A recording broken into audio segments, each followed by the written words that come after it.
आप अपनी जीत को और एनडीए की इस बड़ी बहुमत वाली जीत को कैसे देखते हैं? देखिए, मुझे लगता है कि एनडीए के जितने भी कार्यकर्ता हैं, नेता नहीं कहेंगे, कार्यकर्ता हैं, पार्टी के कार्यकर्ता बनके ही 365 दिन फील्ड पर काम करते हैं। जितनी भी जन कल्याणकारी योजनाएं आज एनडीए की सरकार ने धरातल पर उतारी है, वो कभी भी महागठबंधन की सरकार रही तब नहीं उतारी गई है। तो निश्चित रूप से जनता ने इस बात को स्वीकारा है, दोबारा मैंडेट दिया है और बहुमत के साथ एक मजबूत सरकार बनाने जा रहे हैं हम लोग। निश्चित रूप से दिल में खुशी भी है और लेकिन साथ ही साथ ये जिम्मेदारी का एहसास भी है कि जिस प्रचंड बहुमत से आज एनडीए की सरकार बन रही है, उसी तरीके से काम भी करके बिहार के लोगों को दिखाना है। लेकिन ऑपोजिशन का बिना अनियमितता, बिना फिशिंग के ऐसा रिजल्ट नहीं आ सकता। आज देखिए, पूरी तरीके से ऑपोजिशन सिर्फ झूठ और जुमलेबाजी पर टिकी हुई है। कोई भी लॉजिक, कोई भी तत्व किसी बात का करने से पहले वो लोग नहीं रखते हैं।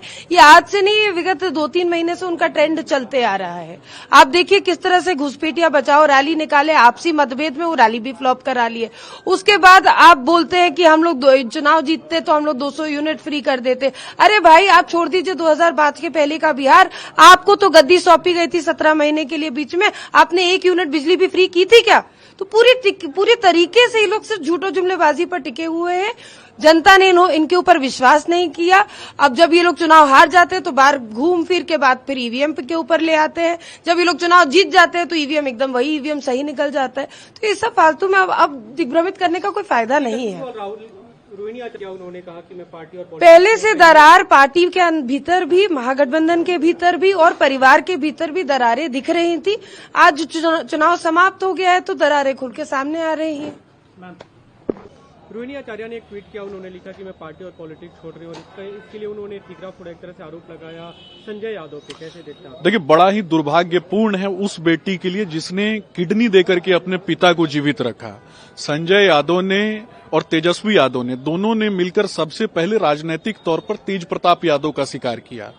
अब रोहिणी यादव की बारी है। रोहिणी आचार्य, जिस बेटी ने अपने पिता को किडनी दिया, जीवन दान दिया, उसके साथ इस प्रकार का दुर्व्यवहार, मुझे लगता है कि तेजस्वी यादव ने ठान लिया है कि अपने मित्रों के साथ, मित्र मंडली के साथ, परिवार के सभी लोगों को ठिकाना लगाना है। और मुझे लगता है कि आपके आगे की बारी मीसा यादव की होगी। एक और सवाल खड़े कर रहा है जो जीत हुई उससे लेकर अजय माकन ने आज मीडिया से बातचीत में कहा कि ये अप्रत्याशित जीत है और इसे किसी भी तरह से स्वीकार नहीं किया जा सकता। 1984 में कांग्रेस को भी ऐसा मैंडेट नहीं मिला। अप्रत्याशित है क्योंकि अप्रत्याशित काम किया है एनडीए की सरकार ने बिहार के लोगों के लिए।